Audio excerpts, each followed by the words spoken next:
Hi all of you. आज हम शुरू करते हैं जो कास व्याधि का पार्ट 2 है। जैसे कि इसमें हमने सारे मेडिसिन्स, जितने भी मेडिसिन्स कास में दिया जा सकता है और कैसे आपको मेडिसिन चूज करना है और आपका व्यवस्थापत्र कैसे बनना चाहिए, इसके ऊपर ज़्यादा फोकस किए हैं।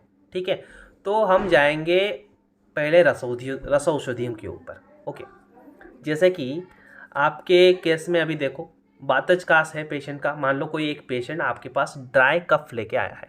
ठीक है, तो ड्राई कफ का कंडीशन है इसमें। जैसे कि कोई एक पेशेंट को वातज कास है, आपके पास वो पेशेंट आया। ठीक है, तो आप उसको मान लीजिए कुछ रस औषधि देना चाहते हो, तो क्या दोगे? आपके पास ऑप्शंस हैं चंद्रामृत रस। ठीक है, चंद्रामृत रस में ये मैं दो केसेस में देता हूँ। वातज में दे सकते हो, नहीं तो पित्तज कास में भी इसका यूटिलिटी है, क्योंकि इसमें बासा स्वरस का भावना दिया जाता है। ठीक है, तो ये बासा जेतु है, इसके लिए पित्तज में भी ये काम करता है। और चंद्रामृत रस ये बहुत सही मेडिसिन है, उसका कस्ट भी बहुत कम है। ठीक है, तो ये पेशेंट अफोर्ड भी कर सकता है। एंड इसमें एक अच्छा चीज़ है, टंकण है। ठीक है, टंकण कास की एक अमोघ अस्त्र है। ठीक है, तो चंद्रामृत रस का यूटिलिटी बनता है। लोह भस्म, टंकण, ये सब चीज़ें इसमें हैं। त्रिफला है, गंधक है, लोहा है। तो सबसे अच्छा इसका भावना होता है। और ये मेडिसिन अगर आप खुद बना के दो ना, वो बहुत ज़्यादा रिजल्ट आता है, बहुत अच्छा काम करता है मेडिसिन। ठीक है, इजीली बना भी सकते हो अगर चाहो तो। ये मेडिसिन है, बहुत अच्छा है। एंड इसका अनुपान आपको क्या देना है? वातज कास है ना, तो इसमें आप अनुपान के रूप में थोड़ा, अगर आप, मैं क्या करता ना, इसमें पिपली मिला के देता हूँ। ठीक है, पिपली चूर्ण और हनी के साथ ये आप दो, ये कास में भी काम आएंगे, श्वास में भी काम आते हैं। ठीक है, ये दोनों कंडीशन में आप दे के देखो, तुरंत रिजल्ट आते हैं इसमें। और उसमें आता है एक बार कासांतक रस में। ठीक है, कासांतक रस में क्या होता है, इसमें एक अच्छा चीज़ है, सालपर्णी है और बत्सनाभ है। ठीक है, बत्सनाभ एक रसायन के हिसाब से है, और पारद, गंधक, ये जो चीज़ें हैं ना, ये एंटीबैक्टीरियल फॉर्मेशन करते हैं। मतलब ये जो देखिए, हम कोई भी डिजीज ट्रीट करें, अल्टीमेटली पेशेंट ट्रीट तो होता है। अगर इसमें कुछ एलोपैथी वाले बोलते हैं कि इन्फेक्शन के कारण कफ होता है, तो अगर इन्फेक्शन भी है तो हमारा मेडिसिन वो इन्फेक्शन को भी ठीक करता है ना, तभी तो पेशेंट को रिजल्ट आते हैं। तो रिजल्ट कैसे आते हैं? ठीक है, तो इसमें जंतुघ्न प्रॉपर्टी वाली चीज़ें हैं, जैसे कि पारद, गंधक, ये सब जंतुघ्न प्रॉपर्टी वाली चीज़ें हैं, तो ये इन्फेक्शन में भी काम करते हैं। तो और एक चीज़ इसमें है, जिसको हम बोलते हैं सालपर्णी। सालपर्णी एक ब्रूहणीय चीज़ है, तो ये बात का नाशन करेगा।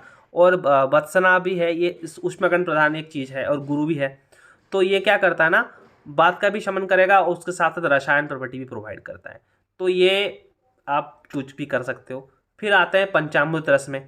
देखिए, पंचामृत रस वातज कास में दे सकते हो, ऐसा नहीं है सिर्फ, क्योंकि इसको आप खैज कास तक में भी दे सकते हो, क्योंकि एक अच्छी दवाई है, जो एक अच्छा रसायन है। ठीक है, तो इसके कंपोनेंट्स भी वैसे हैं। अगर आप पंचामृत रस को देखना चाहोगे, पंचामृत रस में नॉर्मली क्या है, ये पारद, गंधक, वत्सनाभ, अवरक, ये तो होते हैं। ठीक है, उसमें और एक इम्पोर्टेंट चीज़ दोनों है, एक है शिलाजतु, दूसरा है गुगुलू। ठीक है, जेतु इसमें गुगुलू है, वातनाशन करता है, इसके हिसाब से इसको वातज कास की वैरायटी में डाल दिया गया है। पर ऐसा सिर्फ नहीं है, पंचामृत रस एक रसायन के हिसाब से उसको आप सोच सकते हो। एंड उसको ना आप खैज कास में भी अच्छे से प्रयोग कर सकते हो, इसका रिजल्ट खैज कास में भी आपको आएगा। ठीक है, क्योंकि इसमें शिलाजतु, ताम्र, ये सब रसायन चीज़ें हैं, और ये क्षय को भी दूर करने वाली चीज़ें हैं। और इसमें इसका अनुपान आपको क्या देना है, अगर सिर्फ आपको पंचामृत रस चूज करना है एंड उसको कास के ट्रीटमेंट में आपको लाना है, तो बन तुलसी जो होता है, बन तुलसी, उसका स्वरस को हनी के साथ मिला के दो, नहीं तो दूध के साथ मिला के भी आप उसको सेवन कर सकते हो। अगर आप दूध के साथ अगर आप उसको देते हो, तो ये ज़्यादा रसायन इफेक्ट देगा आपको। तो आप अगर उसको खैज कास में देना चाहते हो तो दूध के साथ दो। अगर उसको वातज कास में देना है आपको, तो उसी मेडिसिन को बन तुलसी और हनी के अनुपान में दे दो, तो ये काम करेगा। ठीक है, अभी एक और अच्छा मेडिसिन आ गया जिसको हम बोलते हैं लक्ष्मी विलास रस। ये बहुत ही कॉमनली यूज्ड मेडिसिन है। ठीक है, अगर इसका आप इंग्रेडिएंट देखोगे ना, इसमें पारद, गंधक है, ये हरताल है, और इसमें बंग भस्म दिया गया है, बत्सनाभ है, ताम्र भस्म है, लोह भस्म है, कांस्य भस्म है। इसमें भस्म बहुत सारे भरे हुए हैं। ठीक है, तो इसका यूज कैसा है, देखिए, जिसमें ज़्यादा भस्म है, नॉर्मली ये थोड़ा गुरु होता है। भस्म जो है, कांस्य भस्म, ताम्र भस्म, ये थोड़ा गुरु होते हैं। ठीक है, तो ये गुरु गुण के कारण बात का नाशन करेगा, एक पॉइंट यहाँ पे हमने ले लिया। और दूसरा चीज़ है इसमें बदसनाव वगैरह होता है। देखो आप, मैंने जितना मेडिसिन अभी बोला ना, मैक्सिमम में आपको बदसनाव दिखने को मिला। आप सोच सकते हो क्यों बदसनाव है। देखिए बातज कास में आप, अगर मैंने जब आपको पढ़ा रहा था लक्षण, इसमें आपने क्या देखा, सिरशोड़, हृदशोड़, बहुत सारे शुला, पेन, ये आपको दिखने को मिला है। ठीक है, उसका नहीं है मतलब पेशेंट को हेडाक भी होगा कास के साथ, तो ये सब भी सिम्टम का भी मैनेजमेंट तो करना है हमको ना। तो बदसनाव ऐसे काम करता है, जो पेन वगैरह होता है इसमें बदसनाव बहुत अच्छा रिजल्ट कर देता है और शोथ की शुद्धि करता है और साथ साथ रसायन इफेक्ट भी देता है। और बातज कास में और एक लक्षण आप देखें तो पेशेंट का क्षय होता है, ओजद, धातु, ये सब का क्षय भी बनता है। तो क्षयतज का मतलब क्षयज कास का जो ट्रीटमेंट प्रिंसिपल्स है ना, वो बातज में बहुत सारी चीज़ें रिलेटेबल है। ठीक है, तो वातज कास और क्षयज कास की चिकित्सा में रसौषधियाँ जनरली सिमिलर हो जाते हैं। तो लक्ष्मी विलास रस ऐसे काम करता है। और प्रवाल भस्म, ठीक है, ये एक बहुत अच्छा मेडिसिन है वातज कास के लिए, और पित्तज व्याधि के लिए भी प्रवाल भस्म बहुत अच्छे से यूज होता है। अगर आप प्रवाल भस्म की स्टडी करते हैं तो प्रवाल भस्म में क्या है, प्रवाल भस्म जो है ये ज़्यादातर पित्तज व्याधि के लिए उपयुक्त है और कफज व्याधि में भी इसका कुछ रोल्स है। पर बातज में हम इसको क्यों यूज़ करें, आपके दिमाग में ये क्वेश्चन आना चाहिए। देखिए प्रवाल एक अच्छा न्यूट्रिशन है, जैसे कि प्रवाल न्यूट्रिशनल वैल्यू अच्छा है, प्रवाल में कैल्शियम वगैरह होते हैं, और प्रवाल का यूटिलिटी क्षय रोग में है। ठीक है, राजयक्ष्मा में प्रवाल भस्म, मुक्ति पृष्टि, ये सब का वर्णित है। तो अगर आप देखते हो वातज कास है उसके कारण कोई एक पेशेंट को क्षय होने वाला है, तो उस केस में ना आप प्रवाल भस्म को चूज कर सकते हो। ठीक है, और नहीं तो मान लीजिए हम कंपेयर करते हैं वातज कास को हुपिंग कफ के साथ। ठीक है, आपके पास कोई हुपिंग कफ का पेशेंट आ जाता है, उसमें क्या होता है ना, बहुत बार कास होता है, इसलिए हम लोग कंपेयर करते हैं ना हुपिंग कफ से, उसमें थोड़े थोड़े कफ के कफ निकलते हैं। ठीक है, तो वो जो कफ है उसका शोषण करने के लिए, क्योंकि कफ हर प्रॉपर्टी इसमें है प्रवाल में, तो वो जो कफ है उसका शोषण करने के लिए प्रवाल भस्म बहुत अच्छा काम करता है। तो अगर हुपिंग कफ है तो आप उसको ऐड कर सकते हो प्रवाल भस्म, नहीं तो ज़्यादा क्षय है पेशेंट में तो ऐड कीजिएगा, नहीं तो नॉर्मल वातज कास है तो उसमें प्रवाल भस्म यूज करने का ज़रूरत नहीं होता है। ठीक है, और तभी आते हैं और एक अच्छी दवाई जिसको हम बोलते हैं अवरक भस्म। ठीक है, अवरक एक योगवाही चीज़ है। मेरे टीचर मेरे को बोलते थे अगर कहीं पे तू फंस जाता है, मान लो कोई भी मेडिसिन काम नहीं करता है, जितना डिजायर्ड इफेक्ट है, एक्शन से वो नहीं दिखाता, तो वहाँ पे ना तू शतपूटी अवरक भस्म दे देना, वो तो एक मतलब मिराकुलस रिजल्ट दे देगा तेरे को। ठीक है, ये मैंने ट्राई भी किया है, जो जो केसेस में रिजल्ट नहीं आते हैं तो मैंने क्या करता ना, शतपूटी अवरक भस्म उसमें ऐड कर देता हूँ। ठीक है, तो इसमें रिजल्ट आते हैं। पर अवरक भस्म में खासियत क्या है, देखिए अवरक भस्म ऐसा दवाई है जिसको आप दोनों कास में यूज कर सकते हो। मान लो कोई शुष्क कास के पेशेंट हो, कोई आर्द्र कास के पेशेंट हो, दोनों केस में इसका यूटिलिटी हो सकता है। अगर वातज कास है इसका सीतोपलादी चूर्ण मिला लो, और साथ में थोड़ा, देखिए वातज कास में हमें क्या करना चाहिए आप बोलिए, स्नेहन कर्म करने के लिए बोला गया था, तो इसमें ना आप एक चीज़ कर सकते हो, जो मक्खन है, मक्खन, अवरक भस्म, सीतोफलादी चूर्ण, ठीक है, इसका कॉम्बिनेशन बना के आप आराम से दे सकते हो, ये भी काम कर लेगा, बहुत अच्छा काम भी करता है, आप ट्राई करके देखना ये चीज़। ठीक है, मक्खन, सीतोफलादी चूर्ण, अवरक भस्म, शतपुटी होना चाहिए। ठीक है, इसको पेशेंट को दिन में 3 से 4 बार दो।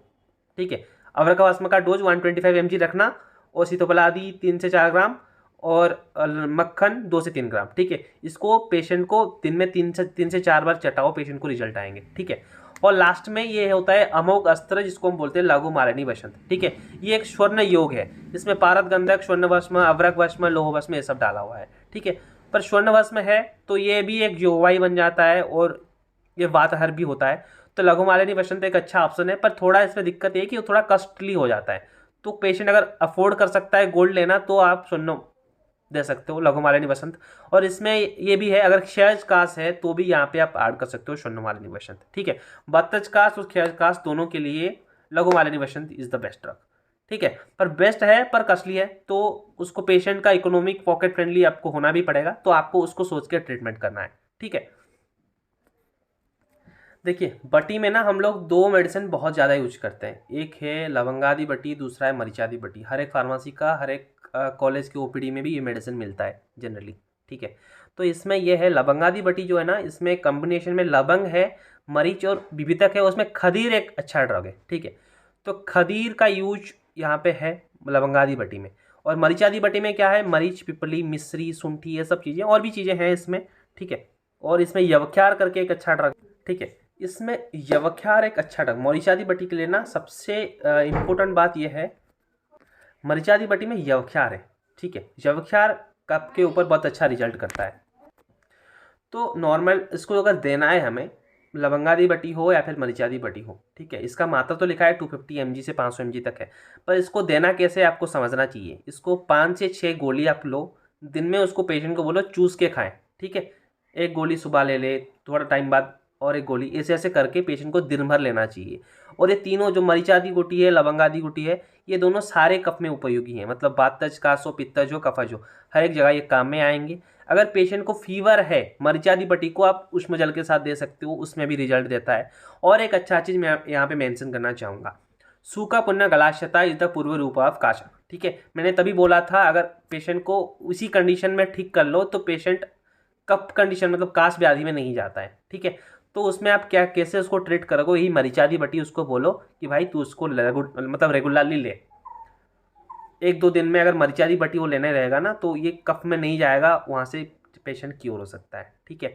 और मरीचादी बटी का एक अच्छा यूज है, अगर पेशेंट का टंसिल्स बढ़ता है, ठीक है, टॉन्सिलाइटिस वगैरह में ना मरीचादी बटी अच्छा काम करता है। उसको वैसे ही सिंपली पेशेंट को चूस के लेने के लिए बोलना। अगर पेशेंट को फीवर हो तो उसको गर्म पानी के साथ उसको निगलने के लिए बोलना, नहीं तो उसको चूस के ही खाया जाता है, मरीचादी बटी हो या फिर लवंगादी बटी हो, इवन बेसादी बटी भी, उसको तीनों को चूस के खाएगा पेशेंट तो उसका रिजल्ट बहुत ज़्यादा अच्छा है। और ब्योस मतलब क्या, ब्योस मतलब त्रिकटु, तो त्रिकटु इसका मतलब मेन इंग्रेडिएंट है ब्योसादी बटी के। और ब्योसादी बटी के लिए ना एक चीज़ लिखा गया, त्रिसुगंधी त्रिशुण मतलब त्रिशाण, त्रिसुगंधी जो है इसका यूज हम लोग ब्योसादी बटी में करते हैं। तो त्रिसुगंधु क्या क्या है, तो एड़ा पत्र, ये तीनों चीज़ इसमें डाले हुए हैं।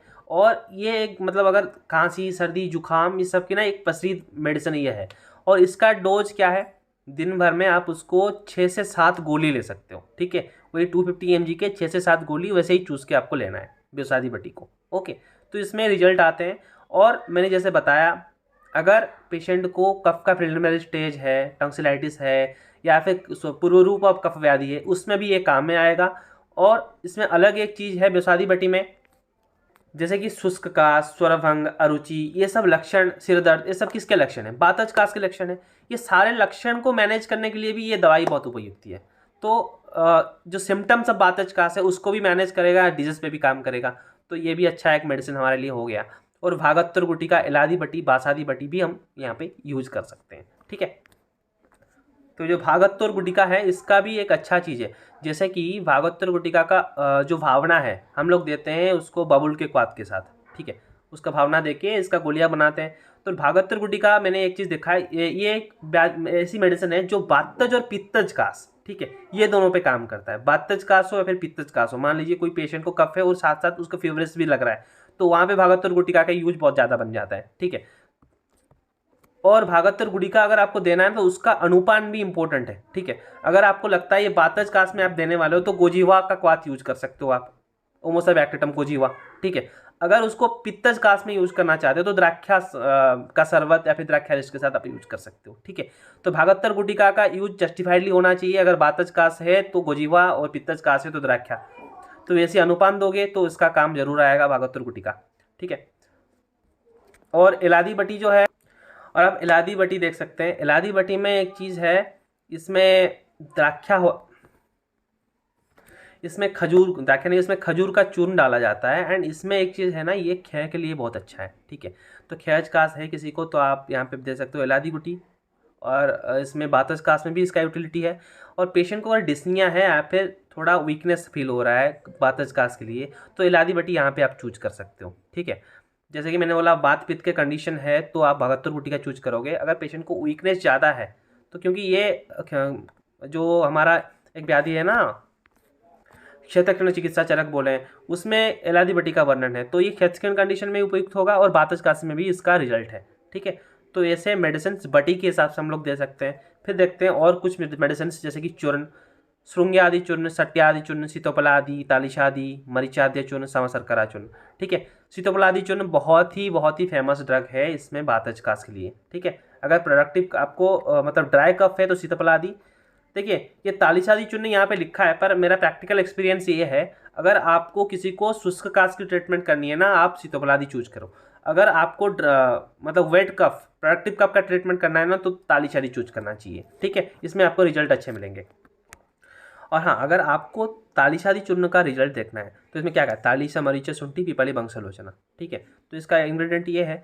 और तालीशादी चूर्ण का सबसे इंपॉर्टेंट बात है, अगर आपको बातज कास्ट में इसके रिजल्ट देखने हैं तो उसको मुँहो मुँह यूज करना है, ठीक है, और घी के साथ यूज करना है। अगर इसको करोगे ना तो बातज कास्ट में अथवा शुष्क कास्ट में भी उसका बहुत अच्छा रिजल्ट आपको मिल पाएगा, ठीक है। ये एक बात है। और दूसरा है भी मरीचादी चूर्ण। तो मरीचादी चूर्ण में कुछ नहीं है, सिर्फ मरीच ही है, मरीच और शर्करा दोनों को मिला के बना है। और मरीचादी चूर्ण का सबसे अच्छी बात ये है, ये कास्ट में जितना उपयोगी है उतना उपयोगी श्वास व्याधि में भी है, ठीक है। तो ये दोनों जगह आप यूज कर सकते हो, ठीक है। और एक चूर्ण है जो हम बोलते हैं सट्यादि चूर्ण, सटी पुष्करमल त्रिकटु है इसमें। सटी एक अच्छा ड्रग है जिसको हम बोल सकते हैं एंटी एलर्जिक बोल सकते हैं, ठीक है सर। जैसे कि हम लोग, मैंने ये देखा है, आप यूज कर रहे हैं जनरली, एलर्जी के बाद सुन के हमारे दिमाग में आता है कौन आता है, हमारा फेवरेट ड्रग जो है हल्दी, ठीक है, एंटी एलर्जिक। पर मैंने देखा है सटी का भी यूज उतना ही इफेक्टिव है जितना हल्दी का है। तो और रेस्पिरेटरी एलर्जी में ना, तो स्किन एलर्जी अगर है इसमें आप चूज कीजिए हल्दी। अगर आपको रेस्पिरेटरी एलर्जिक सिम्टम्स हैं इसमें सटी बहुत अच्छा ड्रग है, सट्यादि चूर्ण। इसमें पुष्करमूल भी है, काश श्वास पार्श्वशूलारणम, तो पार्श्वशूल वगैरह पेन भी ईजी हो जाएगा और काश में भी रिजल्ट आएगा। तो सट्यादि चूर्ण, अगर किसी को पेन है ज़्यादा तो वहाँ पे आप इसको यूज कर सकते हो, ठीक है। और ऐसे चलते हैं क्वाथ की ओर।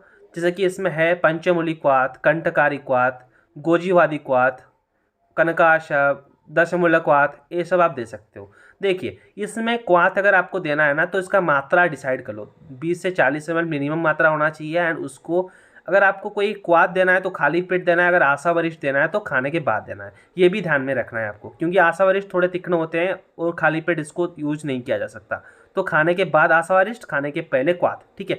30 से 40 ml डिसाइड करेंगे पेशेंट के वेट के हिसाब से उसका डोज। और देना कैसे है, उसको जनरली जल के साथ देना है, कभी कभी घी भी मिला के दे सकते हो अगर क्वाथ देना है तो। अरिष्ट देने में घी ऐड करना जरूरी बिल्कुल नहीं है, देना भी नहीं चाहिए। अगर आप क्वाथ दे रहे हो, पंचमूली क्वाथ दे रहे हो, उसके साथ अगर पानी अगर चाहो तो दे सकते हो मिला के, क्योंकि आजकल ना क्वाथ कैसे आते हैं, एक्सट्रैक्ट के फॉर्म में लिक्विड होके आते हैं। 10 ml आप क्वाथ लो और 10 ml ल्यूकवार्म वाटर इसमें ऐड कर दो और साथ में थोड़ा घी डाल दो, तो ये बातज कास के लिए बहुत अच्छा काम करता है। गोजीवा मैंने बोल के रखा है, गोजीवा ओमोसबैक्टम, ये बातज कास के लिए बहुत अच्छी दवाई है, ठीक है। तो गोजीवादी क्वाथ, इसमें बदर भी है गोजीवादी क्वाथ में, तो बदर और ये दोनों मिलके बहुत अच्छा एक्शन है। गोजीवादी क्वाथ में एक्चुअली उसको बहुत प्रीफर करता हूँ, ठीक है। अगर कोई क्वाथ देना है तो गोजीवादी क्वाथ दो, नहीं तो दशमूलक कटुत्रय कषाय में रखे, ठीक है, इसको भी यूज कर सकते हो। और यहाँ पे दशमूलक क्वाथ का नाम लिखा है, दशमूलक आशहर है, बात का फज कास में ये यूज होता है ज़्यादा, तो दशमूल आप ऐसे यूज कर सकते हो बातज का फज कास में, तो दशमूल में काम चल जाएगा। नहीं तो दशमूलक कटुत्रय है, कटुत्रय अगर मिलते हैं ना इसको आप कफज कास में ज़्यादा रिजल्ट पाओगे, ठीक है। सिर्फ दशमूलक बात कफज कास है अथवा बातज कास है, अगर बात कफज कास है दशमूलक कटुत्रय ऐड कर दो, दशमूलक कटुत्रय का शायद, ठीक है, इसमें आपको रिजल्ट आएगा, ठीक है। और है कनकाशब, कनकाशब में धतूरा है, कनक है, तो इसका देखिए जैसे कि कनकाशब है, कनकाशब जनरली एक श्वास की दवाई है अगर ऐसे देखा जाए तो, ठीक है। पर इसका फलश्रुति अगर आप देखोगे इसमें काश श्वास पार्श्वशूल आदि सिम्टम में इसका रिजल्ट है। तो अगर पेशेंट को पार्श्वशूल या फिर काश के साथ थोड़ा श्वास का इन्वॉल्वमेंट आ रहा है, कभी कभी डिस्निया हो रहा है, डिफिकल्टी इन ब्रीदिंग हो रहा है पेशेंट को, तो आप वहाँ पे बेझिझक कनकाशब दे दोगे तो रिजल्ट आएगा इसमें।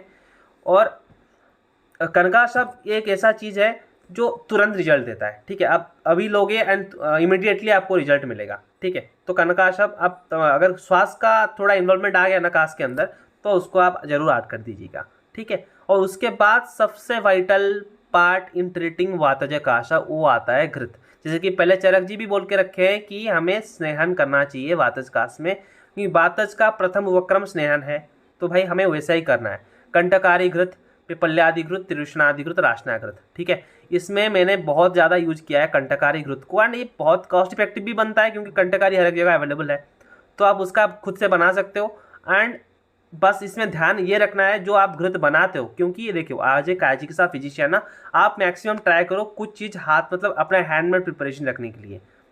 जैसे कि मैं कुछ घृत खुद से बनाता हूँ तो इसमें यह होता है ना, उसका इफिकेसी और रिजल्ट का गारंटी आप दे सकते हो, जैसे कि शुद्ध गाय का घृत से बना है कि नहीं ये देख के आप ट्रीटमेंट करो। और कंटकारी जो है ये तो यूजुअली प्लेंटली अवेलेबल होते हैं, तो इसका घृत आप इजीली बना सकते हो। मुझे बहुत चीज़ नहीं, गुड़ची कंटकारी घृत ऐसे ही 3-4 चीज़ें लगते हैं। और ये बहुत ही इफेक्टिव है। पेशेंट को सीधा 20 ml, मान लीजिए एक पेशेंट, एक बार एक्चुअली ऐसा हुआ था, एक पेशेंट मेरे पास आया, रात को आया, ठीक है, और बोला कि बहुत ज़ोर से उसको कफ का बेग है, मतलब बहुत ज़्यादा कफिंग हो रहा है। उसने एलोपैथिक मेडिसिन भी ले रखी है, बहुत सारा कफ सिरप उसने पी लिया। बोला कि दिन में मेरे को 3 बार कफ सिरप पीना है, मैंने 5 बार आज कफ सिरप ले चुका हूँ, डेक्स्ट्रोमेथाजोलिन, मतलब जितने एलोपैथिक कफ सिरप्स हैं ना, वो सब ले चुका है, दिन में 5 बार ले चुका है, तब भी उसको कास में इम्प्रूवमेंट नहीं है, ठीक है। तो मेरे पास था कंटकारी घृत, मैंने सिर्फ उनको ये पूछा, भैया आपका डाइजेशन कैसे होता है? वो बोला ठीक ठाक है, डाइजेस्ट कर लूँगा। तो मैंने उनको 15 ml, 20 ml भी नहीं, 15 ml घृत उनको दिया, ठीक है। उसको बाद बोला कि उसको गर्म करो, थोड़ा नमक डालो, उसको पी लो, ठीक है। उसके बाद वो घृत ले लिए और उसके बाद थोड़ा अमाउंट में उसको ल्यूकवार्म वाटर देना चाहिए आपको, बस। इससे पेशेंट तुरंत रिलीफ हुआ, मतलब आप ऐसा समझोगे कि मिराकिल जैसे हो गया। 5-10 मिनट में जो पेशेंट खांस के आ रहा था उसको मतलब बहुत अच्छी रिलीफ मिल गई थी, एंड पेशेंट जाके आराम से सो गया। एंड इम्पोर्टेंट बात ये बोलूँ, उसी डोज के बाद, सिंपल उसी डोज के बाद सुबह उसका कफ बिल्कुल नहीं था। ऐसा नहीं बोलता कि हर एक केस में एक डोज में आपको रिजल्ट मिल जाएगा, पर ऐसा है कि घृत का यूज वातज कास में है, जहाँ पे प्योर वात आप देखोगे ना, बेझिझक घृत का यूज करना, ठीक है। पर कंडीशन ये होना चाहिए उसमें कफज इन्वॉल्वमेंट अथवा पित्तज इन्वॉल्वमेंट ना हो, ठीक है। प्योर वात आप देखोगे तो तुरंत आप घृत का यूज करोगे, कंटकारी घृत हो, रासना घृत हो, तृष्णादि घृत हो, तो इसमें रिजल्ट आना ही आना है। रासना घृत मार्केट में नहीं मिलता है, तृष्णादि घृत भी नहीं है, कंटकारी घृत मिल जाता है, चाहो तो मार्केट से लेके पेशेंट को दे सकते हो। क्योंकि देखो बहुत चीज़ें ऐसे जो लोग मेडिसिन बना नहीं पाते हैं, तो उनको भी ये मालूम होना चाहिए कि मेडिसिन क्या क्या हैं जो आप मतलब कंपनी के मेडिसिन मिलते हैं तो तुरंत पेशेंट को प्रिस्क्राइब भी कर सकते हो। तो ये भी हम लोग बता देंगे कौन कौन सा मेडिसिन अवेलेबल है। नहीं तो आप लिखोगे किसी पेशेंट को भाई रासना घृत लेके आओ, पेशेंट ढूंढता रहेगा मार्केट में, रासना घृत नहीं मिलेगा। और रासना की भी गारंटी नहीं होता है अच्छा रासना कौन डालता है नहीं डालता है, तो ये भी थोड़ा आपको प्रिस्क्राइब करने के टाइम देखना चाहिए, ठीक है। और पिपल्यादि घृत ये है, इसमें एक अच्छा चीज़ है, पंचकोल वगैरह है, बच है, रासना है, मुलेथी और यवख्यार है, ठीक है। तो यवख्यार इसमें है तो ये कफ के लिए अच्छा काम करता है। और एक चीज़ मैं यहाँ पे मेंशन करना चाहूँगा, एक ड्रग है रासना, ठीक है। रासना पे मेरे एक सीनियर काम कर रहे थे, उन्होंने ये बोला कि रासना को आप लोग सिर्फ पेन में के लिए मत सोचो, क्योंकि वात के लिए रासना है, वात समन के लिए रासना श्रेष्ठ ड्रग है, ठीक है। तो रासना वात आराम श्रेष्ठ, तो ये रासना जो है हर एक वात व्याधि में आप यूज कर सकते हो, वातज कास भी क्यों ना हो। तो उसी लिहाज से आप पिपलादि घृत देखो, रासनादि घृत देखो, यहाँ पे रासना एक इंग्रेडिएंट है, तो रासना को आप वैसे यूज कर सकते हो, ठीक है। देखिए लेहा की बात आती है ना, तो सबसे पहले आता है अगस्त हरितकी, क्योंकि इस कोविड के टाइम में जब हमको ड्राई कफ हो रहा था, बहुत सारे ऐसे पेशेंट थे जिनको रिलीफ नहीं मिल रहा था, एंड उनका तब बहुत ही अच्छे तरीके से हम लोग मैनेज किए थे अगस्त हरितकी देके, ठीक है। इसका टेस्ट थोड़ा कसाया रहता है पर इफिकेसी बहुत सही है, ठीक है। तो अगस्त हरितकी इज़ द बेस्ट ड्रग अगर आप कोई लेहा देना चाहते हो तो, मतलब बातज कास के लिए। और देखिए अगस्त हरितकी एक ऐसा हरितकी है, नॉर्मली हमें बोला जाता है कोई भी हरितकी कंपोजिशन हो इसमें एक हरितकी देने का डोज में, ठीक है। अगस्त हरितकी में आप 2 हरितकी एज ए डोजिंग दे सकते हो, 2 हरितकी इन अगस्त हरितकी देना चाहिए एज ए डोज, ठीक है। ये एक पिकुलियर चीज़ है। और जो हमने लिखा है चित्रकादि लेहा, ये भी चरक का मेडिसिन है, चरक जी ने बोला है चित्रकादि लेहा, ये मार्केट अवेलेबल नहीं है, ठीक है। पर ये में यह है अनुपान इसका मधु तुगाक्षरी है, ठीक है, और पिपली है, 3 चीज़ इसका मतलब एक साथ अगर आप चित्रकादि लेहक इसको देने लगोगे ना, साथ में मधु तुगाक्षरी और पिपली मिला के दीजिएगा, तब आपको रिजल्ट आएंगे, ठीक है। और जो एक लेह की वर्णन यहाँ पे है, इसका नाम है दुरालभादि लेहा। जो दुरालभादि लेह होता है उसमें दुरालभा, कचोर, मुनक्का और अदरक ये सब चीज़ें डाली हुई होती है, एंड ये भी अच्छा काम करता है। बाकी और एक चीज़ यहाँ पे मैं ज़रूर मेंशन करना चाहूँगा, जो लोग पीजी की भी तैयारी कर रहे हैं और एक अच्छा ड्रग जैसे कि अगस्त हरितकी है, इसको हमें थोड़ा डिटेल जाना चाहिए, ठीक है। पंचकासन क्षय श्वास हिक्काश्च विषम ज्वरम, ठीक है। पंचकास क्षय श्वास हिक्काश्च विषम ज्वरम, ठीक है। 5 कास में अगस्त हरितकी की यूज है, ठीक है। अगस्त हरितकी है तो आप जरूरी नहीं कि वातज कास हो, पित्त कफा क्षय कहता कुछ भी हो, 5 कास में हिक्का श्वास विषम ज्वर में इसका यूज उतना ही इफेक्टिव है, ठीक है। और हन्या तथा अर्श ग्रहणी हृदरोग अरुचि और पिनशम, ठीक है, अरुचि पिनश ग्रहणी ये सब में भी इसका यूटिलिटी है, ठीक है। अगस्थैरेतकी एक मतलब बहुत ही अच्छी ड्रग है। मैं इसको रिपीट कर रहा हूँ, आप कभी भी प्रैक्टिस कर रहे हो, कोई भी काफ बातज कास का पेशेंट हो तो अगस्थैरेतकी जरूर दीजिएगा। एंड ये मार्केट अवेलेबल भी है, ठीक है। और बिड़ंगा आदि लेहा, दुष्प्रसादी लेहा भी, और भी कुछ लेहा की वर्णन वातज कास के ट्रीटमेंट में है, ठीक है। चलिए फिर चलते हैं एक प्रेस्क्रिप्शन लिखने में, ठीक है। अभी आता है बात, क्योंकि बहुत बच्चों को ये नहीं मालूम होता है प्रेस्क्रिप्शन कैसे लिखा जाए, ठीक है। तो पहले आप देखिए, हाँ, एक नॉर्मल प्रेस्क्रिप्शन की बात करते हैं। इसमें आप एक रस औषधि लिखते हो, ठीक है, और एक चूर्ण हो सकता है।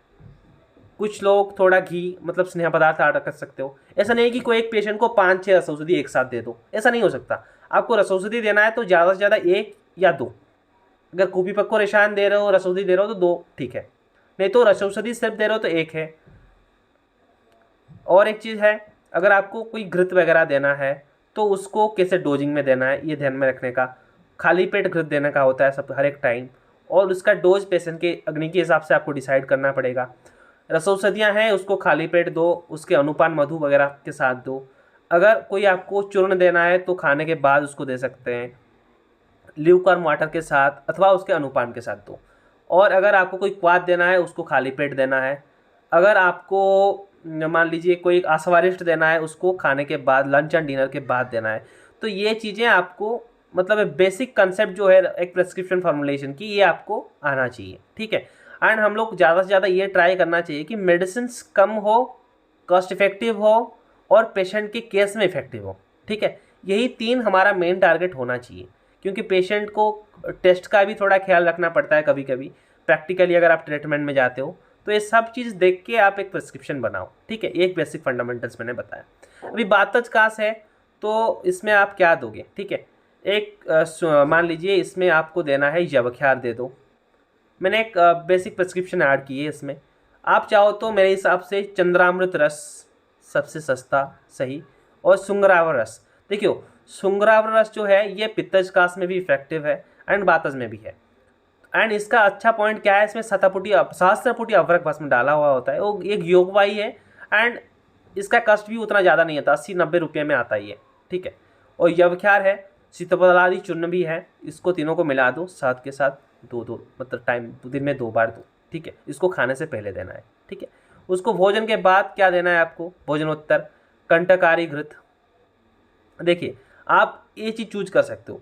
मैं क्या करता, बातज व्याधि है तो मैं जनरली उसको बातज काल में मतलब अर्ण जिन्न जब हो जाता है उसके बाद घृत देना प्रीफर करता हूँ, ठीक है। क्योंकि बात समन करने के लिए वातज टाइम चूज करना जरूरी है। तो आप चूज करो आफ्टरनून पे घृतपान कराओ तो ज़्यादा सही है, नहीं तो सुबह मतलब थोड़ा रात का टाइम जब बात की प्रकोपता ज़्यादा हो उसी टाइम अगर घृत दोगे ना तो बहुत ज़्यादा अच्छा काम आएगा, ठीक है। तो मेरे हिसाब से अगर आप कंटकारी घृत देना चाहते हो, क्योंकि हाँ, और एक चीज़ मैं बोल दूँ, कंटकारी घृत बातज में काम आता है, पर शास्त्रीय रेफरेंस इसका ये भी है तीनों कास में, वात पित्त और कफज तीनों कास में कंटकारी घृत का प्रयोग आप कर सकते हो, ठीक है। कंटकारी घृत दूध के साथ मिला के दे दो, नहीं तो कंटकारी घृत को गर्म करके उसको पीने के लिए भी दे सकते हो। और दशमूलकात का यूज आप यहाँ पे कर सकते हो संभाग में। और चूषणार्थ लवंगादि बटी हो, आप चाहो तो मरीचादि बटी चूज कर सकते हो पेशेंट के हिसाब से। भागवतर गुलिका अगर वात पित्त वाला कंडीशन हो तो ऐसे भी देख के आप अपना गुटी चूज कर लो, एक गुटी दे दिया आपने, ठीक है। और इस देखिए, और एक चीज़ मैंने पहले बोला था, वातानुलोमन जरूरी है कास में, क्योंकि एक बार प्राण की अति प्रवृत्ति है प्राण उदान वायु की, उसको नॉर्मलाइज करने की हमें कोशिश करना पड़ेगा, जैसे कि अपान का अनुलोमन हो जाए। तो ऐसे आपको अपान अनुलोमन के लिए रात्र में एरंड तेल दे सकते हो। एरंड भी स्नेहन करेगा, बात का भी नाश करेगा और अनुलोमन भी करेगा। 3 तरीके से इसमें आपको रिजल्ट मिल जाएंगे, ठीक है। और घृतपान तो बात देखिए, धूमपान बातज व्याधि में, बातज कास में मनशिलादि धूम का वर्णन चरक करते हैं, ठीक है। एंड ये भी बहुत ही इफेक्टिव सोल्यूशन है, क्योंकि मनशिला एक जंतुग्न प्रॉपर्टी वाला मेडिसिन है। एंड इसका धूपन मतलब धूमपान हम लोग करते हैं, मतलब ये डायरेक्टली जाके अफेक्ट करता है हमारे लंग्स के बैक्टीरिया, मतलब अगर मॉडर्न के हिसाब से सोचें तो, ठीक है। तो इसको लंग्स के बैक्टीरिया फ्लोरा के ऊपर ज़्यादा अच्छा काम कर सकता है। तो मनसलादि धूम बहुत ही अच्छी चॉइस होगी अगर आप दे सकते हो तो, ठीक है। तो प्राणायाम भी करा सकते हो। कास के रोगी में के प्राणवायु स्रोतों को बल देने के लिए योग क्रिया अथवा शवासन एवं प्राणायाम का अभ्यास करना चाहिए, ठीक है। आप उसको बोलो कि अगर उनको कफ है ज़्यादा, मतलब वातज कांसी है, तो थोड़ा शवासन भी वो कर सकते हैं, थोड़ा रिलैक्स होकर रहें तो बात की प्रकोपता धीरे धीरे शांत हो जाएगी एंड उनको शायद से इम्प्रूवमेंट मिले। ठीक है। वातज कास रोग में पथ्य अपथ्य का वर्णन हम करते हैं। तो साठ चावल, साली चावल, गेहूँ, जौ, बाजरा, मूंग, कुल्थी, हरे तितर, हिरन तितर, मुर्गी के मांस, क्योंकि ये सब बात समन करेंगे, मांस दोगे तो भ्रूण होगा, तो क्षय दूर होगा, बात का समन होगा। ठीक है। इस लॉजिक पे आप कर सकते हो। बथुआ, मकई, मूली, मेथी, लौकी, गाजर, ये सब पथ्य अन्न, उनका उनको मतलब एक वेज आइटम बना के भी उनको दे सकते हो। गाजर वाजर बना के थोड़ा सूप वगैरह पी सकते हैं पेशेंट। ठीक है। इसमें सूप में भी बहुत अच्छा रिजल्ट है। ठीक है। अगर पेशेंट को बोलोगे वेजिटेबल सूप गरम गरम करके पीने के लिए दो, कफज कास हो या फिर वातज कास हो, स्पेसिफिकली ड्राई कप में थोड़ा घी, अच्छा घी मिला के दोगे ना, उसमें भी रिजल्ट आते हैं। ठीक है। और नॉर्मली कफज कास में हम पेशेंट को क्या करते हैं कि दूध वगैरह मत खाओ या फिर जो चीज़ मीठा है उसको ना खाओ। पर यहाँ पे वातज कास है, वातज कास है मतलब क्या, बात का समन करना है तो दही थोड़ा दे सकते हो। दिवा, स्वप्न, मैथुन, धूमपान, ये सब क्या अपथ्य हैं। क्योंकि आप ऐसा नहीं सोचोगे कि वातज कास से वात का समन करने के लिए दही दे देंगे। नहीं भाई, दही नहीं दे सकते हो, क्योंकि दही एक अभिसंधि कारक चीज़ है, ये संघ और ज़्यादा कर सकता है। क्योंकि कास का बेसिक फंडामेंटल संघ है, तो आप कोई भी संघ करने वाली चीज़ आप ऐड नहीं कर सकते हो। तो मिष्टान्न, दधि, दिवास्वप्न, ये कफज कफ कास हो या फिर वातज कास हो, कोई भी कास हो, हर कास में ये अपथ्य है। और पेशेंट का इससे भी थोड़ा क्षय होता है, तो मैथुन से दूर रहना चाहिए। और दिन में तो कभी नहीं सोना चाहिए, ये तो हमें पहले से पता है। और देखिए धूम्रपान, मतलब ये स्मोकिंग की बात हो रही है, तो स्मोकिंग बंद कर देना तो अच्छा है, क्योंकि सीओपीडी वगैरह भी एक कंडीशन कभी कभी कफ के साथ रहता है, तो उसका भी मैनेजमेंट के लिए सीजेशन ऑफ स्मोकिंग जरूरी होता है। ठीक है। तो ये हो गया पथ्यापथ्य। अब वातज कास। अभी देखिए और एक पित्तज कास के लिए चलते हैं। ठीक है। कोई एक पित्तज कास का पेशेंट हो। अभी वातज कास का तो आप लोग, मेरे को जितना लगता है, अगर सही से पढ़ते हो ना तो ट्रीटमेंट कर ही लोगे। अभी चलते हैं पित्तज कास के लिए। ठीक है। ये कंपेयर हम किससे करते हैं, ब्रोंकाइटिस हो गया या फिर थोड़ा फीवर के साथ ब्रोंकाइटिस, एक्यूट ब्रोंकाइटिस है, उसके साथ कंपैरिजन करते हैं। ये केसेस भी हमें ज़्यादा मिलते हैं। तो श्रृंगार रस, वातज हो, पित्तज हो, हर एक में काम आएंगे, मैंने बोल के रखा है। चंद्रामृत रस मैंने ऑलरेडी बता चुका हूँ कि उसमें बासा है, बासा स्वरस का भावना है, तो इसको आप दे सकते हो। बसंत तिलक नहीं, बसंत मालती रस। ठीक है। ये गलत लिखा है। तो बसंत मालती रस मैंने बोला है कि ये गोल्ड वाला मेडिसिन है। कोई भी मेडिसिन, मतलब ये ऐसा एक मेडिसिन है जिसको हर कांसी में आप यूज़ कर सकते हो, एंड ये योगवाही तरीका का मेडिसिन है, ये रसायन है, तो उस हिसाब से आप उसको चूज कर सकते हो। और लक्ष्मी विलास रस अगर आपको देना है, उसका इंग्रेडिएंट तो मैंने बता रखा है, पर अगर देना है ना, थोड़ा पित्त सामक चीज़ इसके साथ ऐड करना है, क्योंकि इसमें बदसनाप वगैरह थोड़ा है, तो उसको ना मैनेज करना हमें ज़रूरी होगा, क्योंकि ज़्यादा तीक्ष्णता हो जाता है कभी कभी। ठीक है। तो पित्त को शमन करने के लिए साथ में अगर आप प्रवाल पिष्टी वगैरह कुछ ऐड करके लक्ष्मी विलास रस देते हो, अथवा शीतफल आदि इवन ऐड कर सकते हो, तो भी इसमें अच्छा काम हो जाता है, क्योंकि शर्करा पित्त सामक है, तो बदसनाप की उग्रता जो है वो थोड़ा बैलेंस में आ जाएगा। ठीक है। और मैंने इन सब का तो फॉर्मुलेशन में क्या क्या होता है क्या नहीं होता है मैं ऑलरेडी बता के रखा हूँ। ठीक है। और एक आप देख सकते हो कफकेतु रस, ये एक बहुत ही प्रसिद्ध मेडिसिन है कफ के लिए। ठीक है। प्रसिद्ध मेडिसिन, क्योंकि कफकेतु रस बहुत सस्ता भी है और बहुत सालों से उसका यूज होता आ रहा है। मतलब हमारे उड़ीसा में तो बहुत ही ज़्यादा यूज होता है कफकेतु रस। ठीक है। तो 50-60 रुपये का भी मेडिसिन है, हर किसी को आप प्रेस्क्राइब कर सकते हो। इसमें टंकण, बत्सना, पिपली, शंखभस्म में सब चीज़ें होते हैं। तो टंकण, जहाँ देखो एक नॉर्मल मेडिसिन बनाने का फॉर्मूला है, जहाँ पे टंकण है, जहाँ पे भस्म मतलब ये बत्सनाभ है, उसका एंटीडोट होता है टंकण, तो उसको साथ में मिला के यूज किया जाता है, सो दैट बत्सना की उग्रता भी कम हो जाएगी। एंड कफकेतु रस को आप वातज पित्तज कास में, दोनों कास में यूज कर सकते, इवन कफज कास में भी इसका यूटिलिटी है। तो मान लो कि सारे कास में आप यूज कर सकते हो कफज का, मतलब कफकेतु रस को। ठीक है। और पित्त कास के लिए सबसे अच्छा क्यों है, शंख भस्म इसमें है, तो ये पित्त सामन के लिए थोड़ा ज़्यादा अच्छा काम करता है। ठीक है। पर आप यहाँ पे ये सोच लो शुद्ध का रस क्यों लिखा है। शुद्ध का रस ये हिका चिकित्सा में भी है, और ये पित्त व्याधि की मेनली यूज होता है। ठीक है। साम पित्त में हम लोग ज़्यादा यूज करते हैं शुद्ध का रस। ठीक है।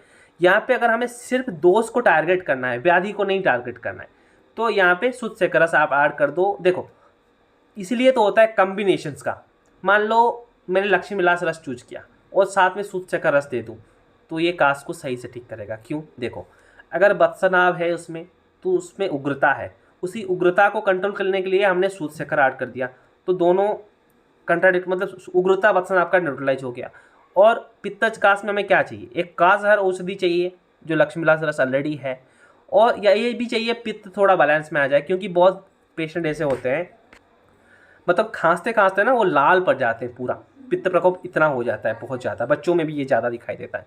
तो सूतशेखर ऐड कर दोगे तो उसमें अच्छा रिजल्ट आ जाएगा पित्त का शमन होने के कारण। ठीक है, एक्यूट कंडीशन में पित्त की वृद्धि होती है ना, तो उसका आप मैनेज कर सकते हो सूतशेखर के साथ। ठीक है, और बटी मैंने बोल रखा है, बटी सेम रहेंगे भाई। ठीक है, क्योंकि बटी सारे मतलब जितने डिजीज़ हैं इसमें सारे डिजीज़ में काम में आ जाते हैं, जो जो बटी मैंने पहले ही बता रखे हैं, जैसे कि मरीचादी बटी हो गया और हमारा बेशादी बटी, लवंगादी बटी, ये सारे हैं। ठीक है, और बटी तो हम स्किप कर सकते हैं। और अभी देखिए चूर्ण, क्योंकि बटी हर के लिए सेम है तो उसमें ज़्यादा दिमाग हमें लगाना नहीं चाहिए। बटी देना है तो नॉर्मल बटी, उसके डोजिंग के हिसाब से, उसके डोज प्रधानता मैंने ऑलरेडी बता रखा है, उसके हिसाब से आप चूज करो, दे दो, रिजल्ट आएंगे। ठीक है, और चूर्ण, चूर्ण भी ऐसा है कि सारे सिमिलर हैं, वातज के लिए जो जो है पित्तज के लिए भी वही चीज़ें काम में आएंगे।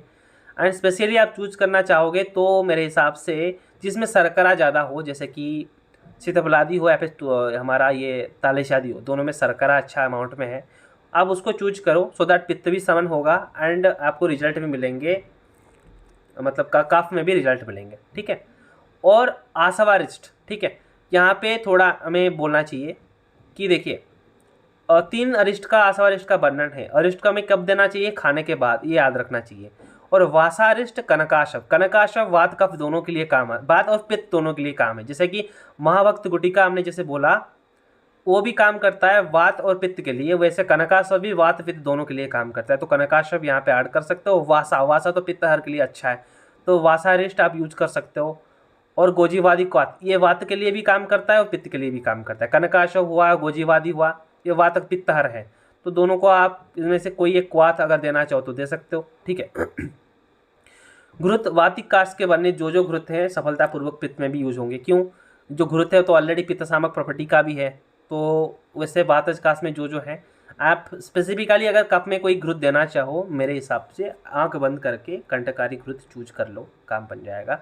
और दूसरी बात, अगर कुछ बटी चूज करना है तो लवंगादि मरीचादि में से कोई एक, नहीं तो ज़्यादा से ज़्यादा आप चले जाइए माँ भक्त गुटिका की ओर। ठीक है, बटी और घृत ये दोनों करीब सेम है। ठीक है, हमें ज़्यादा दिमाग कहाँ पे लगाना है, ज़्यादा दिमाग लगाना है आशावरिष्ट देने में, नहीं तो रसौषधियाँ देने में, उसमें ज़्यादा दिमाग लगाओ। नहीं तो अपना वटी जो है, घृत है, ये थोड़ा सिमिलर रहेंगे कास्ट चिकित्सा में, तो इसमें हमें ज़्यादा दिक्कत की बात कभी कुछ नहीं है। ठीक है, और घृत में एक अच्छी यूज है, मैंने इसको नोट किया है, काकली, बड़ी कटेर, मैदा, मामेदा, अड़ूसा मतलब वाशा, ठीक है, और सौंठ, ये सब मिला के अगर एक क्षीर पाक करते हो तो ये पित्तज कास के लिए ज़्यादा इफेक्टिव रहता है। ठीक है, और क्योंकि खीर पाक का वर्णन चरक बोलते हैं, खीर पाक अगर देना है तो पित्तज कास में दो, इसमें रिजल्ट आएंगे, ये चरक का कथन है।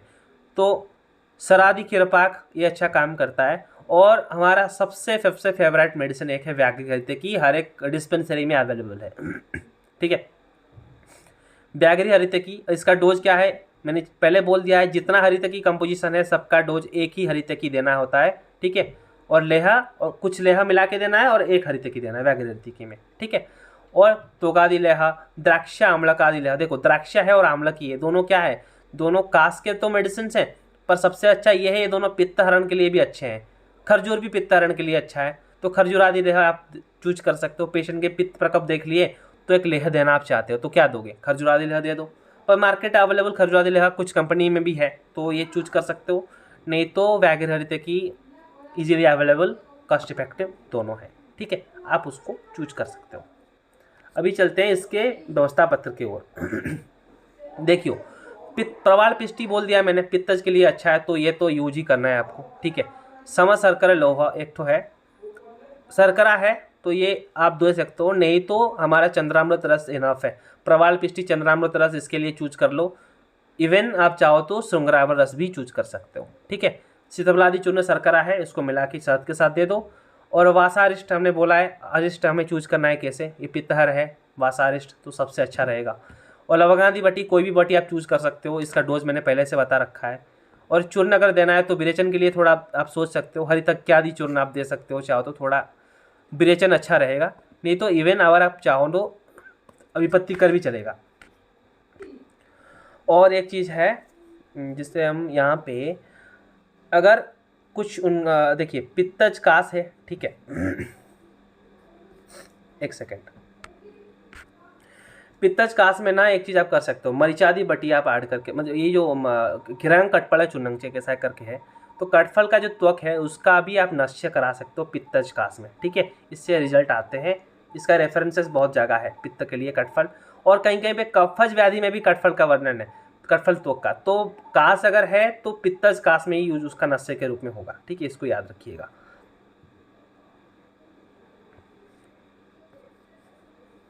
देखिए इसमें एक चीज़ है,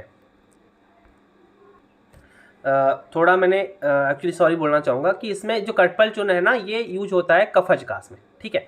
तो नॉर्मल जो है हमारा प्रिंसिपल कफज कास में कटफल चूर्ण का मतलब ग्रहण करना चाहिए, वो है। और हरिता की चूर्ण जैसे हमने बोला था कि चाहो तो आप अभिपत्ति कर भी ऐड कर सकते हो, तो ऐसे आप कर सकते हो, ठीक है। और पथ्य इसमें क्या है, जो जंगल पशु पक्षियों के मांस है, तिक्त रसात्मक है। जो पित्त हरण करेंगे, मधुर द्रव्य है, तिक्त रसात्मक है, ये पित्त हरण के लिए दे दो। अनुपानार्थ चीनी के शरबत, द्राक्षा रस, गन्ने के रस, गोदुग्ध जो शीत द्रव्य हैं, इसको आप यूज कर सकते हो, ठीक है। बस ये ध्यान में रखना है, कोई तीक्ष्ण चीज़ आपको नहीं देना है, ठीक है। उष्ण तीक्ष्ण चीज़ नहीं देना है, अवॉइड करके रखना है। अभी देखते हैं कफज कास की चिकित्सा। कफज कास में आनंद भैरव रस, ठीक है, ये थोड़ा अभी इंपॉर्टेंट है, इसका थोड़ा हमने पढ़ना है अभी। देखिए आनंद भैरव रस एक ऐसी मेडिसिन है जिसमें हिंगुड़ और बत्सनाभ दोनों हैं, ठीक है। तो पे टंकण है, गंधक है, ये सब है। तो इसमें ना अगर आप ये जनरली ज्वरातिसार के मेडिसिन है, फिर भी इसका यूज हम कफज कास में कर सकते हैं, क्योंकि अगर इसमें फीवर होगा तो ये कप मान लीजिए ये थोड़ा उग्र होगा एक्चुअली, मतलब कोई भी चीज़ अगर ज्वर में स्रोत शोधन कर सकता है, तो इसको हम कफ में भी हम यूज़ कर सकते हैं कफ हरण के लिए, क्योंकि उतना उष्ण गुण उसमें होना चाहिए।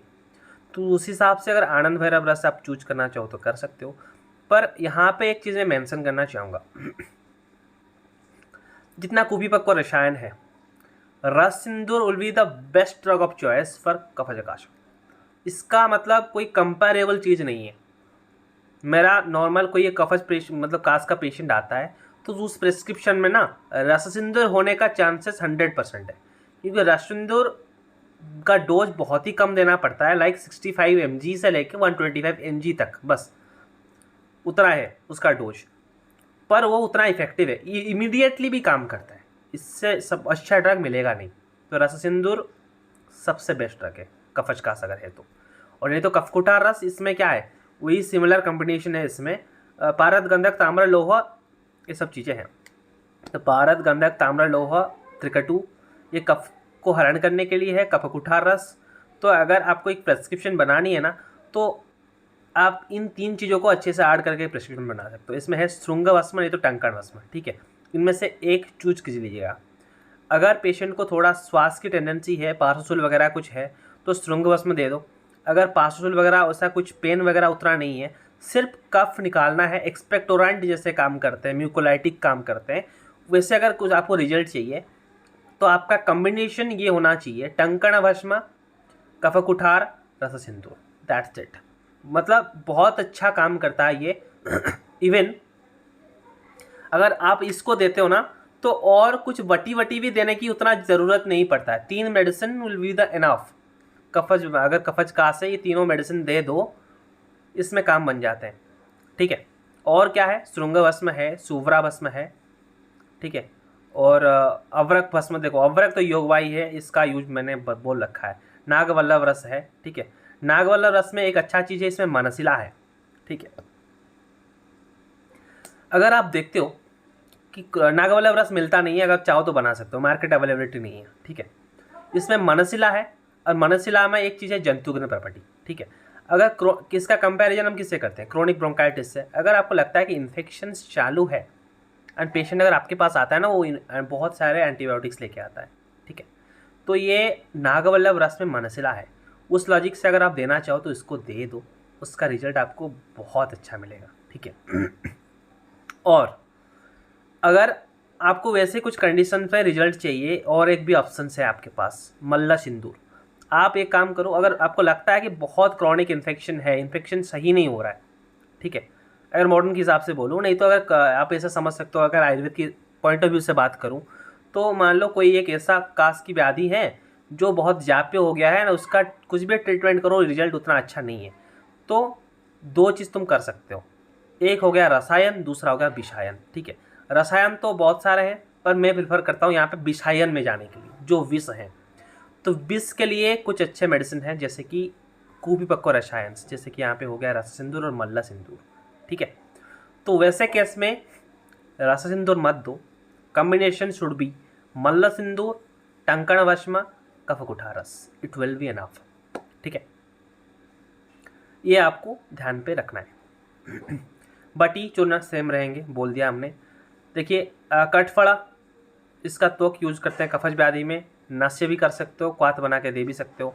ठीक है, दशमूल कषाय यहाँ पे है, दशमूल कफवात दोनों में यूज होते हैं, पर मैं क्या करता हूँ दशमूल कटुत्रय कषाय जो मार्केट में अवेलेबल होता है उसको यूज करता हूँ, वो ये अच्छा काम करता है। ठीक है, पुष्कर आदि क्वाथ, कंटकारी क्वाथ, पाठादि क्वाथ, इसका भी आप यूज कर सकते हो। ठीक है, और एक चीज़ है दशमूल क्वाथ में पीपली भी ऐड हुआ होता है, तो ये कफ के लिए भी अच्छा रहता है। तो अगर आप चाहो ना कोई एक क्वाथ देने के लिए, सिर्फ आंख बंद करके ना कफज का से, तो दशमूल कटुत्रय चूज करो, it will be enough for you. ठीक है, घृत तो वही है, पर चरक ने बोले हैं दशमूला घृता, कंटकारी घृता, कुलथादि घृता। ठीक है, ये सब थोड़ा उष्ण गुण के होते हैं। कंटकारी तो हर एक कास में यूज होता है, पंचकास में यूज होता है। दशमूला कफज के लिए बेस्ट है। ठीक है, और दशमूला षटफला घृता ये भी है, पर अगर देखो ना मार्केट के अवेलेबिलिटी हिसाब से दशमूला घृत आपको मिलेगा, नहीं तो कंटकारी घृत मिलेगा, आप इसको यूज कर सकते हो। अगर आप बना सकते हो तो कुलथादि घृत बनाओ, क्योंकि कुलथ बहुत उष्णगुण प्रधान चीज़ है, तो ये अच्छा काम करेगा। ठीक है, ये दशमूला जो घृत है ना, इसके लिए लिखा है कि श्वास रोगेशु सर्वेशु, हर एक श्वास में, और वात कफ काशिशु, तो वात कफ काश हुआ तो दशमूला घृत, नहीं तो श्वास रोग में दशमूला घृत ये यूज कर सकते हो। और जो है कंटकारी घृत तो सर्वकाशेषु सस्यते, मतलब हमेशा हर एक काश में आप यूज कर सकते हो। पंचकाश मतलब जो भी काश हो, कंटकारी घृत will be the best drug of choice. ठीक है, घृत देना है तो कंटकारी, इतना दिमाग में रख लो। ठीक है, और अवलय में क्या दोगे, चित्रक हरितकी। ठीक है, अगस्त हरितकी इन वातज काशा, चित्रक हरितकी इन कफज काशा। ठीक है, ये थोड़ा पॉइंट इंपॉर्टेंट है। व्याघ्री हरितकी, पित्त और कफ में दोनों में दे रहे हैं हम। हरितक आदि लेहा, पिपल आदि लेहा आप ऐड कर सकते हो। ठीक है, और पंचमूल सिद्धक खीरा, आद्रक स्वरस, मैं क्या करता हूँ ना, आद्रक स्वरस का आज अनुपान दे देता हूँ। ठीक है, अगर आपको देना है कंटका, ये रसौषधियाँ देना है, उसके साथ आद्रक स्वरस का अनुपान ही दे दो तो हो गया। पेशेंट बस 2 बार खाना मेडिसिन लेना है, अदरक स्वरस और हनी के साथ मेडिसिन ले लिया, सारे रसौषधि मिला के उसको, मतलब सबलिंग वाली उसको खा लिया। ठीक है, क्योंकि रसौषधि कभी निगल के मत खाओ, उसको चाट के खाओ, उसमें रिजल्ट अच्छे हैं। ठीक है, व्यवस्था प्रत्यय ऐसा ही है, आनंद भैरव, टंकण वश्म, ताली शादी चूर्ण, मैंने भी अलग से आपको बताया कैसे सोचना चाहिए, ये भी एक व्यवस्था पत्र का एग्जाम्पल है। भोजनोत्तर आपको देना चाहिए तो चित्त चिंदा राज शब्द दे सकते हो, चित्र खरीद के लिए ये ठीक है। मरीचादि बटी तो हर एक में देते हैं, और कंटकारी त्वक चूर्ण का नश्य कर सकते हो। ठीक है, और कटु उष्ण चीज़ें जो है, कुलथ मुग्धा, जो सब सरसा, ये सब काफर चीज़ें हैं, अगर चाहो तो इसका आप यूज कर सकते हो। स्वच्छ मदिरा निगत जो है, इसका भी यूज है यहाँ पे कफज कास में। ठीक है, अब आते हैं क्षतज कास। देखो क्षतज कास हमेशा सिमिलर होगा पित्तज के जैसे ट्रीटमेंट के लिए। ठीक है, रसभस्म पित्तज कास में जो जो चीज़ें हैं ये सब आप क्षतज कास में लगा लोगे। ब्रोंकिएक्टाइटिस वगैरह से इसका कंपैरिजन्स हैं, तो आप जो मेडिसिन दो, ब्लीडिंग थोड़ा चेक हो जाए, पित्त थोड़ा समन हो जाए, वैसे काम होना चाहिए। और जीवनीय घृत तो देना चाहिए, हमने बोला था क्षतज कास में। ठीक है, और अवलय में क्या क्या है, देखिए नॉर्मली जितने अवलय है ना, ये हर एक कास में दिया जा सकता है, जैसे कि चरक लिखे, तो अवलय में इतना भी, मतलब क्षतज कास है तो व्याघ्री हरितकी, अगस्त हरितकी यहाँ पे चूज किए हैं, पिपल्यादि लेह भी है, इक्ष्वादि भी लेह है। तो मेरे हिसाब से अगर क्षतज कास के केस आपके पास आते हैं ना, तो आप ज़्यादा चूज करो उसको घृत देने के लिए, और वो घृत हो जीवनीय घृत। ठीक है, जीवनीय गण उसको चाहिए, पित्त समन उसका होना चाहिए। ठीक है, ये दोनों पॉइंट पे ज़्यादा फोकस करके इसका ट्रीटमेंट कीजिएगा। अगर ब्लीडिंग है तो घृतपान मैंने बोला था, तो ब्लीडिंग होते तो अगर पेशेंट को ब्लीडिंग है तो जीवनीय घृत देना चाहिए ना। आप चिकित्सा सूत्र थोड़ा उसका देख लीजिएगा, उसमें आपको बहुत चीज़ें मिल जाएगी खेतकास में कैसे ट्रीट करना है, मैंने पिछले वीडियो में बता रखा है उसको। और उसकी चिकित्सा में क्या करना है, चंद्रामृत रस, प्रवाल पिष्टी, लाक्षा चूर्ण, सीतफलादि चूर्ण, ये सबको मिला के दे सकते हो। देखो यहाँ पे पित्त का समन करना है। चंद्रामृत में बासासुर रस है, प्रवाल पिष्टी पित्त सामक है, लाक्षा चूर्ण ब्लीडिंग को रोकता है, सीतफलादि पित्तहर है, तो इसका यूज आप खेतकास में कर सकते हो। द्राक्षारिष्ट दे सकते हो, ये भी पित्तहर है। और अभी देखिए इलादी बटी है, इलादी बटी खेतकिण के लिए है, तो खेतकिण तो खेतकास, इस लॉजिक पे आप यहाँ पे ऐड कर सकते हो इलादी बटी। It is the best drug. अगर आपको कोई बटी देना है ना, मरचरी वर्जित मत चूज कीजिएगा, अगर है तो इलादी बटी चूज कीजिएगा। ठीक है, इलादी बटी में आपको ज़्यादा अच्छा रिजल्ट मिलेंगे खेतकास में। ठीक है, तो कोई एक पेशेंट अगर ब्रोंकेक्टेसिस वगैरह लेके आता है, ब्लीडिंग वगैरह उसमें होते हैं, हेमाप्टेसिस है, तो आप क्या ड्रग चूज करोगे? डर नहीं जाओगे, पहले उसको टीबी की टेस्टिंग वगैरह तो करा दोगे, पर ट्रीटमेंट में आपको तो आयुर्वेदिक ट्रीटमेंट देना है, तो क्या दोगे? चंद्रामृत, प्रवाल पिष्टी, लाक्षा चूर्ण, सीतफलादि। ठीक है, मिला के दे दो। और थोड़ा उसका ब्रूहण भी करना चाहिए, मांस रस, मधुर ब्रूहणीय द्रव्य, घृता, दुग्ध, इक्यूरस, ये सब देना चाहिए, दे दोगे। ठीक है, और उसको पित्त समन के लिए ना उसके बक्ष्य प्रदेश में लाक्षादि तैल का अभ्यंग करना है।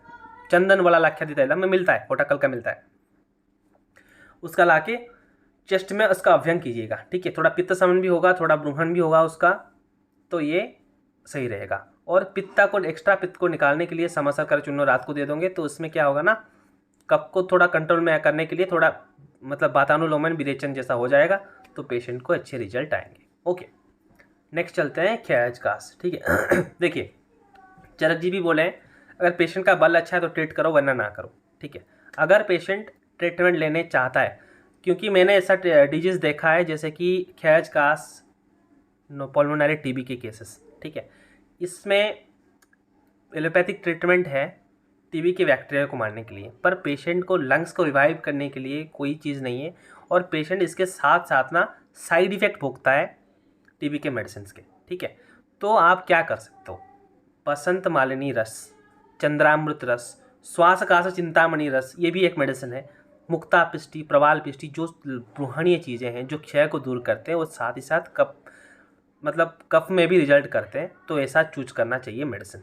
ठीक है, और हरितक्यादि गुटिका, हरितक्यादि मोदक, ये सब क्षय मतलब हरितक्यादि योग भी एक वर्णित है क्षयकिण में, तो इसका भी आप यूज कर सकते हो ठीक है, तो मैंने पहले जैसे इसका चिकित्सा सूत्र बोला था, इसमें क्या बोला था, अगर पेशेंट का बहुदोष कंडीशन हो, थोड़ा बल होने के बाद मृदु विरेचन कर सकते हो, तो वो जो उसका ट्रीटमेंट प्रिंसिपल है, इसमें कभी आप चेंज मत कीजिएगा, वो लाइन ऑफ ट्रीटमेंट हमेशा आप फॉलो कीजिएगा, उसके साथ साथ आप मेडिसिन में फेरबदल कर सकते हो। ठीक है, आपका दिमाग मेडिसिन में लगना चाहिए, पर जो लाइन ऑफ ट्रीटमेंट है इसमें आप छेड़खानी मत कीजिएगा, वो जो चरक बोले हैं वही चीज़ किया जाएगा। ठीक है, सिंपल। और चूर्ण में देखिए, इसमें जवानी साड़प चूर्ण, जो हमारे क्षेत्र किरण के मतलब राजयक्ष्मा की चिकित्सा के हैं, खेत किरण की चिकित्सा के हैं चीज़ें। ठीक है, ताली शादी सीतोपलादि, ये तो राजयक्ष्मा चिकित्सा का मेडिसिन है, तो यहाँ पे जेहेतु क्षत है, तो पेशेंट को ये सब चीज़ मतलब पेशेंट का क्षय हो गया, खेचकास है, तो उसके हिसाब से हम यहाँ पे उसको ऐड कर सकते हैं, जवानी सड़प चूर्ण, ताली शादी सीतोपलादि। ठीक है, ये सब यहाँ पे ऐड हो सकता है। और घृत में आपको क्या दे सकता है, काशमर्द, रासनाद्य घृत, गुरुच्यादि घृत, द्विपंचमलादि घृत, ये जो घृत हैं सब राजयक्ष्मा चिकित्सा के हैं, तो उसको आप यहाँ पे भी ऐड कर सकते हो। ठीक है, और पाक में अवलय में क्या, द्राक्षादि लह, पद्मकादि लह, जीवंतादि लह। देखो पद्मकादि लह, ठीक है, पद्मकादि घृत के लिए लिखा है चरक ने काश चिकित्सा में, खेचकाश की चिकित्सा में, सर्व काश हर शिवाम, तो अगर ये खेचकाश को सही कर सकता है तो सारे काश को भी सही कर सकता है। ठीक है, और जो घृत वहाँ पे था गुरुच्यादि घृत, इसका भी वर्णन मतलब चरक ने उसका वर्णन किया है खेचकाश की चिकित्सा में, और इसमें है द्राक्षादि लह, हरितक्यादि लह, और इसमें क्या है देखिए, ये तो इसके मेडिसिन हो गए। ठीक है, एक सेकेंड। ठीक है, तो उसका बेसिक फंडामेंटल ये है, आपको स्रोत शोधन डेली करना है, रेगुलरली दीपन डेली देना है। ठीक है, अभी देखिए, अगर आपको ऐसे केसेस डील करने हैं तो आपको एक चीज़ ध्यान में रखना चाहिए, आप स्रोत शोधन, दीपन और एक है ब्रूहण, ये तीनों को साथ लेके चलिएगा। ठीक है, तो व्यथा चिकित्सा मैंने जैसे बोला था, इसके ट्रीटमेंट प्रिंसिपल में आपको वो फॉलो करना है। ठीक है, एंड आपको जनरली इसमें गोल्ड मेडिसिन देने की ज़रूरत रहते हैं, क्योंकि इसमें क्षय को दूर करने के लिए स्वर्ण भस्म सबसे अच्छा रहता है। ठीक है, तो स्वास्थ्य का चिंतामणि, नहीं तो लघु मालिनी वसंत, ऐसे थोड़ा कॉस्टली मेडिसिन से आपको यहाँ पे देना पड़ता है। ठीक है, तो अच्छे रिजल्ट आते हैं। और इसका एक ट्रीट मतलब ये प्रेस्क्रिप्शन हम लोग देख सकते हैं।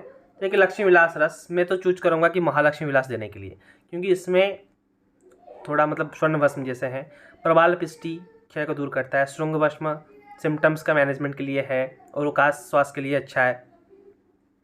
ताली छदी तो देना ही है। जवानी शाड़ब हम लोग वर्णन किए हैं किसमें, इसका क्षय काश मतलब ये जो जवानी शाड़ब राजक्षमा में वर्णित है, इसका यूज कर सकते हैं। चित्त चिंदरा शब्द दे सकते हैं 20 ml, नहीं तो आप एटलीस्ट कुछ देना चाहो तो द्राक्षा सब भी दे सकते हो। ठीक है, द्राक्षा भी ब्रोहण करता है, इजीली मिल भी जाता है, तो आप इसको यूज़ कर सकते हो। एंड इलादी बटी के सिवाय और कुछ नहीं है।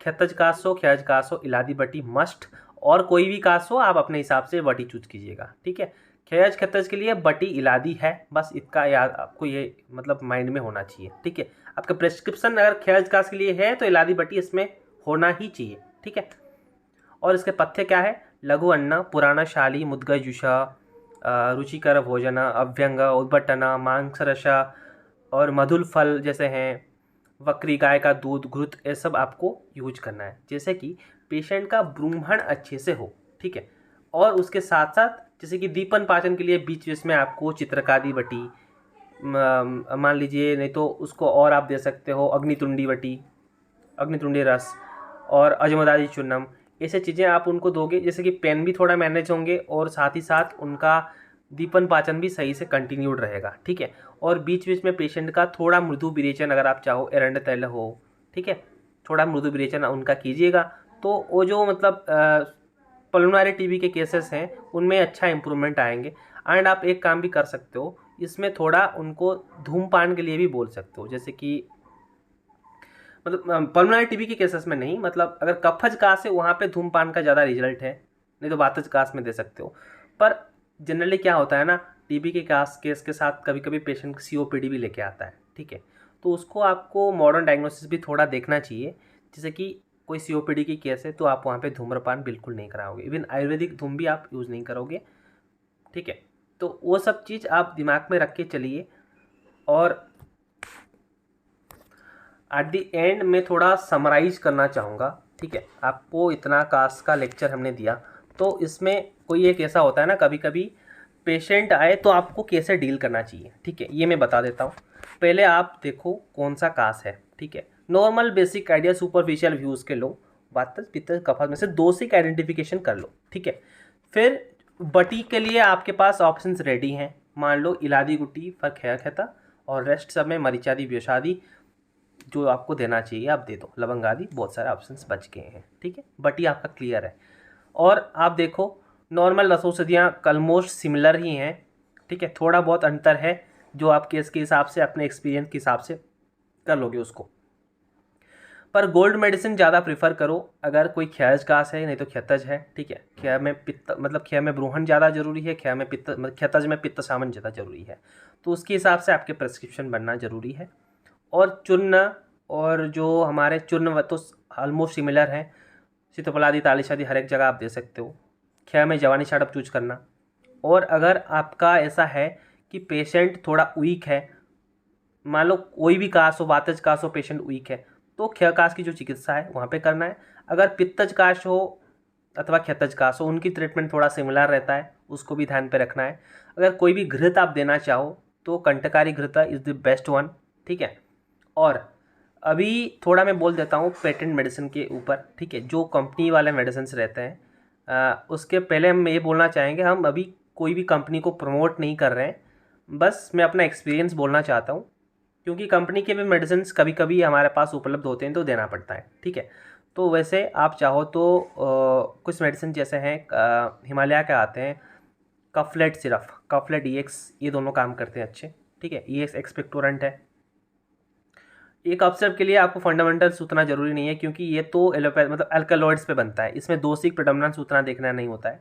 ठीक है, और मैंने एक अच्छा देखा है कफोल सिरप, अगर वातज कास है ना उसमें कफोल में ज़्यादा प्रीफर करता हूँ, तो आप उसको यूज़ कीजिएगा।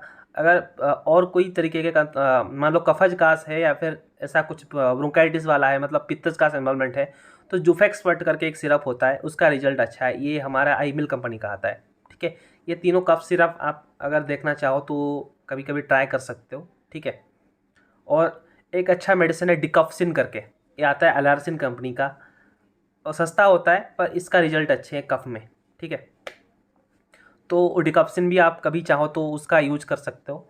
और बच्चों में कास हो तो उसका थोड़ा डिफ़िकल्ट होता है कभी कभी, मतलब पेशेंट को ट्रीट करना। तो डाबर का एक आता है मेडिसिन हनीटस करके सिरप, तो उसमें अच्छा काम होता है। और ये सिरप आप हर किसी के कप में दे सकते हो, नॉर्मल है, ठीक है। तो नहीं तो ब्रोंकोरिड अच्छा आता है सिरप डाबर का, वो अगर आप चाहो तो ऐड कर सकते हो। थोड़ा आस्थमाटिक रहेंगे तो ब्रोंकोरिड अच्छा काम करता है। नॉर्मल कफ में कफलेट अच्छा है, ये जो मतलब हनीटस सिरप जैसा है वो अच्छा है, ठीक है। ये बेसिक है। अगर आप ट्रीटमेंट करना चाहो तो वैसे आप एक शुरुआत करो, कोई भी डिसीज़ है, कोई दिक्कत है तो आप हमसे पूछ सकते हो, कमेंट में भी डाल सकते हो, देखते हैं क्या होता है। बाकी आप आगे आज आयुर्वेदा स्टूडेंट, आप कोई एक केस देख के घबराओ मत, उसका सही अप्रोच रखो और उसको ट्रीट करते चलो, ठीक है। आप अपना एक्सपीरियंस गेन कर लोगे एंड तभी थोड़ा मज़ा आएगा आपको ट्रीटमेंट करने में। ओके, थैंक्स अ लॉट, नमस्ते। फिर मिलेंगे कोई एक नई डिजीज़ के साथ। ओके।